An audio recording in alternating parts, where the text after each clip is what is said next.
إذا كنت من المتابعين الجدد اشترك الآن في القناة ليصلك الجديد بالضغط على الزر الأحمر أسفل القناة. السلام عليكم أصدقائي الأعزاء، نرجو أن تكونوا في أتم الصحة والعافية. أهلا ومرحبا بكم في فيديو جديد. إن العلاقة بين الإنسان والحيوان موجودة منذ زمن طويل، حيث تستخدم بعض الحيوانات مثل الخيول لمساعدتنا في المهام الصعبة جسديا. فعلى مر السنين كانت بعض هذه الحيوانات حتى المفترسة منها تتوافق مع البشر، بينما لا يزال البعض الآخر يحتفظ بسماتهم البرية الشرسة. فرغم مقدار التدريب لهذه الحيوانات الغريبة كان لابد أن يظهر سلوكها الحقيقي في مرحلة ما. فبالرغم من جميع المخاطر ما زال الناس يحاولون امتلاك حيوانات أليفة غريبة، وفي بعض الأحيان انتهى الأمر إلى كارثة حقيقية إما لأنفسهم أو للأشخاص المقربين منهم. ومعنا في هذا الفيديو 12 من الحيوانات التي أكلت أصحابها. ولكن أولا وفضلا لا تنسوا دعمنا بإعجاب، وتأكدوا من الاشتراك في القناة وتفعيل الجرس لتتمكنوا من مشاهدة فيديوهاتنا القادمة. ونبدأ على بركة الله. رقم 12. الأسود. عادة ما تصبح الأسود أكلة للبشر بسبب الجوع أو بسبب الغضب. وفي عام 2004 تعرض أبيل البالغ من العمر 52 عاما من ولاية إلينوي في وسط غرب الولايات المتحدة الأمريكية للهجوم من قبل الأسد سيمبا بينما كان يحاول تنظيف القفص، بعد أن نسي وضع الأسد الكبير في القفص الثانوي. ثم عادت زوجة أبيل بعد فترة قصيرة من الهجوم ووجدت زوجها مفقودا، وكان الأسد يتجول بعيدا عن القفص. وتم استدعاء الشرطة الذين اضطروا لإطلاق النار على الأسد بعد عدم تمكنهم من استعادة جثة أبيل. وكان أبيل قد نزف حتى الموت بعد تعرضه لعضة كبيرة في ساقه من الأسد. ولا ينسى جميع العرب والمصريون محمد الحلو الجد الأكبر، والذي أسس سيرك الحلو عام 1889، وحتى افتتاح السيرك القومي رسميا في عام 1966. فلسنوات ظل السيرك القومي المصري رائدا بين الدول. وأثناء أحد العروض للأسود حينما استدار محمد الحلو ليتلقى تصفيق الجمهور، وفي لحظة خاطفة قفز الأسد سلطان على كتفه من الخلف، وأنشب مخالبه وأسنانه في ظهره، وسقط المدرب على الأرض ينزف ومن فوقه الأسد الهائج. فهجم ابن محمد الحلو على الأسد بقضيب من حديد، وتمكن من تخليص أباه ولكن بعد فوات الأوان. ثم نقل إلى المستشفى ولكنه توفى بعد ذلك بأيام. وكانت آخر كلمة قالها محمد الحلو وهو يموت: أوصيكم بألا يقتل أحد الأسد سلطان. ثم بعد الحادث قرر مدير السيرك نقل الأسد سلطان إلى حديقة الحيوان، باعتباره أسدا شرسا لا يصلح للتدريب ولا للعروض. بعد فترة من نقله إلى حديقة الحيوان حزن الأسد سلطان على ما فعله في مدربه ومات سريعا. رقم 11. الشمبانزي. هاجمت الشمبانزي البشر في أوغندا ووقعت عدة هجمات على البشر بعضها قاتل. فقد تكون التفاعلات البشرية مع الشمبانزي خطيرة بشكل خاص، فقوة الشمبانزي وأسنانه الحادة تجعل الهجمات حتى على البشر البالغين يمكن أن تسبب إصابات خطيرة. حيث حدث في عام 2009 في ستامفورد كونيتيكت، حيث هاجم شمبانزي أليف يبلغ وزنه 90 كيلوغراما.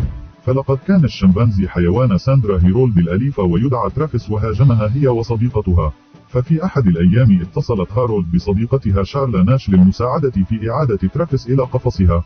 ولم ينتهي هذا الأمر بشكل جيد، حيث انتهى الأمر بالشمبانزي بمهاجمة ناش، حيث قام الشمبانزي بضرب يديها بشدة وعض وجهها، حيث فقدت يديها وعينيها وأنفها وجزء من الفك العلوي في الهجوم. ثم حاولت هيرولد إيقاف الحيوان بالقوة، لكن كل جهودها أثارت غضبه أكثر. وفي النهاية اتصلت بالشرطة التي وصلت واضطرت إلى إطلاق النار على الشمبانزي وقتله. وتم نقل ناش للمستشفى لإجراء عمليات تجميل للوجه واليد. رقم 10. النمور. وكانت النمور مسؤولة عن وفيات بشرية من خلال الهجوم المباشر أكثر من أي حيوان ثدي بري آخر، حيث تعرضت سينثيا لي غامبل البالغة من العمر 52 عاما للهجوم والقتل. فكتب لها الموت على يد نمرها البنغالي الأليف بعد أن حوصرت بطريق الخطأ في القفص. فلقد عاشت غامبل في منزلها في ولاية مينيسوتا مع ابنها البالغ من العمر 14 عاما، حيث تخصصت في معرفة الفهود وكتابة أفلام وثائقية عن الحياة البرية. وتم اكتشاف جثتها من قبل رجل وصل إلى ممتلكاتها، وتم استدعاء طبيب بيطري اضطر إلى قتل النمر قبل أن تتمكن السلطات من الوصول إلى رفات غامبل. وكانت غامبل تقوم بتشغيل مركز للنمور المهددة بالانقراض. ولم تكن لديها أدنى مشكلة معهم في تربيتها، ولكن النهاية لهذه العلاقة كانت مؤلمة وكلفتها حياتها للأسف. رقم 9. هجوم الدب. فعلى الرغم من أن الدببة نادرا ما تهاجم البشر، إلا أن هجمات الدببة غالبا ما تسبب إصابات مدمرة بسبب الحجم والقوة الهائلة. وفي يوليو عام 2008 قتلت عشرات الدببة الجائعة 2 من الجيولوجيين العاملين في كامتشاتكا بعد اكتشاف بقايا العاملين المأكولة جزئيا. وكانت كيلي آن فالس في ولاية بنسلفانيا مع زوجها وهو تاجر حيوانات غريبة، وأثناء قيامها بتنظيف قفص دبها الذي يبلغ وزنه 200 كيلوغراما تعرضت للهجوم من الدب، ولم يستغرق الأمر وقتا طويلا، وقامت فالس بمحاولة إلهاء الدب فألقت طعام الكلب في الجانب من القفص، لكن ذلك لم ينجح في تغيير مصيرها المحتوم. شهد كل من أطفال فالس وأطفال الجيران الهجوم بأكمله قبل أن تطلق جارتها النار على الدب. رقم 8. فرس النهر. يعتبر فرس النهر عدوانيا للغاية، وقد تم الإبلاغ عنه بشكل متكرر وهو يهاجم القوارب. وفي إحدى الحالات التي وقعت في النيجر عام 2014 قام فرس النهر بالهجوم على قارب وقتل 13 شخصا. فعلى صعيد آخر قام المزارع الجنوب أفريقي ماريوس إلس بتربية فرس النهر هنفري كحيوان أليف منذ أن كان عمره 5 أشهر فقط، حيث وصف إلس فرس النهر بأنه مثل الابن بالنسبة له. وكان ماريوس إلس مرتاحا جدا لدرجة أنه ركب على ظهر هنفري قبل وفاته. فكان إلس يحتفظ بأكثر من 20 نوعا من الحيوانات الغريبة والخطيرة إلى حد ما كحيوانات أليفة، لكن هنفري كان المفضل لديه. ولكن ذات يوم هاجمه فرس النهر بوحشية وأدى هذا الهجوم إلى وفاة إلس، ثم عثر على جثته المشوهة غارقة في نهر يمر وسط أراضيه. رقم 7. هجمات الكلاب القاتلة. فعلى الرغم من أن الكلاب لديها العديد من خصائص الدببة والمفترسات الكبيرة، فمن غير المرجح أن تتصرف كآكلة للإنسان، وفي كثير من الأحيان يمكن أن يلدغ البشر حتى الموت من قبل الكلاب الضالة، ولكن في العادة لا تأكل الكلاب أجساد البشر. وكانت العديد من هذه الحوادث نتيجة لسوء السلوك البشري، حيث أجبر الكلبان هاري وسالي في نبراسكا على اللجوء إلى أكل وجه صاحبهما بعد تجويعهما دون طعام لأسابيع. فلقد أطلق مالكهم البالغ من العمر 51 عاما النار على نفسه، وبالتالي لم يتمكن من إطعام الكلاب، لذلك ظلوا يتضورون جوعا، لكنهم لجأوا إلى تناول الطعام من جسد صاحبهما بعد وفاته. وفي واقعة أخرى تعرضت امرأة من فلوريدا وعائلتها للهجوم من قبل كلبهم البيتبول الأليف بعد أن حاولوا ارتداء سترة عليه. وهاجم كلب البيتبول المسمى سكارفس صاحبته بريندا غيريرو في يوم رأس السنة الجديدة لعام 2017، ولم يتراجع الكلب حتى بعد أن حاول زوجها وابنها التدخل أثناء استخدام السكين لطعنه عدة مرات، وتم الاتصال بالشرطة واضطروا إلى استخدام صاعق كهربائي لإخضاع سكارفس. وفي واقعة أخرى عندما كان جيمس ليتل البالغ من العمر 61 عاما، حيث أخذ غفوة في أحد الأيام واستيقظ عندما قام كلبه الشيبا إينو بقضم أصابع قدميه، وكان الكلب قد أكل أجزاء من إصبع ليتل قبل أن يستيقظ، وكان ذلك ممكنا لأن ليتل عانى من فقدان الإحساس بسبب مرض السكري. رقم 6. السحالي. لأسباب غريبة قام رونالد هوف بولاية ديلاوير الأمريكية بتربية 7 سحالي في منزله، وفي عام 2002 عندما لم يحضر للعمل، حيث قرر ضباط الشرطة البحث عنه وفحص ودخول شقته، ثم انتهى بهم الأمر إلى اكتشاف مشهدا مروعا ومرعبا، فلقد وجدوه داخل الشقة وكانت السحالي تتغذى على جثته، ولم يتمكن تقرير تشريح الجثة من تحديد سبب الوفاة، لذلك لم يكن متأكدا ما إذا كانت السحالي هي التي قتلت أم أنه مات في ظروف طبيعية ومن ثم تغذت السحالي عليه. رقم 5. الخنازير. فعلى الرغم من أن الخنازير ليست حيوانات آكلة للحوم، إلا أنها حيوانات مفترسة بقوة ويمكن أن تقتل وتأكل البشر العاجزين غير القادرين على الهروب منها. وفي واحدة من أكثر الحوادث إثارة للصدمة التي حدثت على الإطلاق، فكان تيري فانس غارنر البالغ من العمر 69 عاما، وكان مزارعا ويقوم بتربية الخنازير في ولاية أوريغون. فصار تيري ضحية لخنازيره الأليفة والتي تزن أكثر من 350 كيلوغراما، مما يفسر سبب وجود بعض الميول العنيفة لدى هذه الخنازير. فكان ينطلق بشكل روتيني ذات ليلة لإطعام الحيوانات، لكنه لم يعد أبدا. حيث أصبح أفراد عائلته قلقين وشرعوا في البحث عنه خوفا من اختفائه.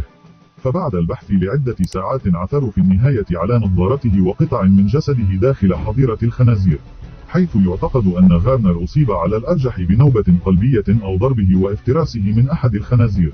فلقد أبلغ غارنر سابقا عن تعرضه للعض من قبل خنازيره. رقم 4.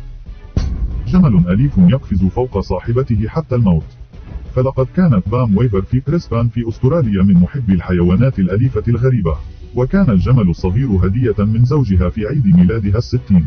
فكان الجمل في الأشهر 10 الأولى ذو سلوك غريب، وحاول في كثير من الأحيان القفز فوق الماعز وبعض الحيوانات، ولم تولي بام الكثير من الاهتمام لهذا الأمر حتى فوجئت بالجمل ذات مساء يريد أن يقفز فوقها، وكان الجمل بشكل أكثر عدوانية فقام بعضها وطرقها برأسه مما أدى لسقوطها أرضا، ثم قام بدهسها بأقدامه العديد من المرات مما أدى لوفاتها في النهاية للأسف، حيث اكتشف زوجها جثتها في ذلك المساء عندما وصل إلى المنزل.